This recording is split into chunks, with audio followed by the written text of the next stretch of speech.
in the Tools menu, it's pretty straightforward. From the Control panel, go up to Tools, and the Tools tab's got read messages, write messages, mass mail, global check-in, clean cache, and purge expired cache. Read messages and write messages. Write message. What this is that you can write a message to other admins or specific users. So these are going to be different admins or special users, basically managers, publishers, authors, things like this. So you can simply type a message and send it right through here using Joomla to communicate with them something about the website. In addition to that, obviously you've got an inbox that's going to be under read messages. So when a user, when someone, any sort of system messages are going to come through here. So any other message from another admin or whatnot is going to come through here.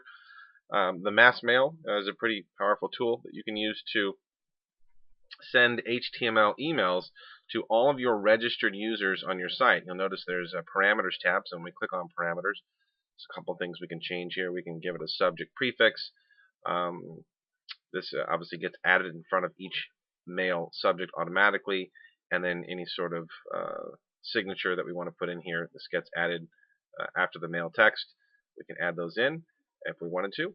And then if we want to send HTML emails, HTML mode, we just click this, and here you can paste any sort of HTML you want. If you want to create a simple, 3-column HTML email with a header and a footer and the body in the middle, you can put images in there. You would need to use absolute URLs to your images.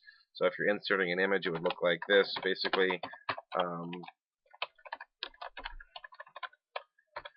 It would need to be the path to the actual the image itself. If it was in your images folder. So that's basically what the image, the code would look like if you're inserting an image, and then you would need to align it to the right or the left, and you can use real simple HTML to do that. So you can put custom HTML in here. You can create an email template inside Dreamweaver, or frankly copy the HTML from another existing template somewhere and just dump it in here and swap your text out. And then you can send it to all of your, you can send it to everybody. You can simply send it to registered folks, just to authors, these kinds of things. So it's a pretty powerful tool. You can create a pretty robust email list here. This isn't an autoresponder or anything like that, but it is a really quick way to reach everyone that's registered with your site. In addition to all of that, underneath the tools, we have the global check-in. And what this is if you've got a website that has multiple content contributors, several authors and publishers, and people are constantly submitting content through that, and they're logging in the admin area or even through the front end, and they're working on content. When you come to a content item in the article manager, if someone else is working on it, you'll see a little golden lock right next to it to let you know that someone's either in that or they're working on it. They're not done with it.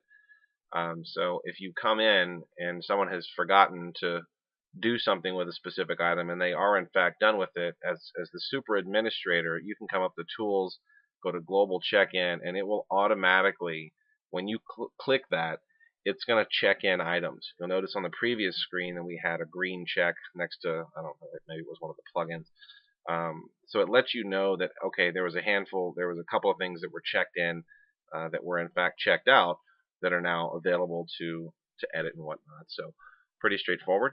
In order to clean the cache, you probably want to clean the cache a couple of times, depending upon you may use this often during the development stage while you're working on things. So once you launch your Joomla site, you definitely want to enable the cache. So we already went through that in the global configurations, and the reason is because Joomla is talking to us two different. It makes two different calls to render a page. It makes a request from the file structure, and then that makes a request to a database. So when you include the cache, what this does, it keeps a copy of that page stored on the server, so it takes a little bit load off of the database, and it creates a faster user experience, faster experience for the user. So it'll speed your site up, basically. So and at some point when you're developing, if you don't clear the cache, you may not be able to see the changes that you made quick enough. So that's one way to clear the cache and see the changes immediately. So hope that was helpful.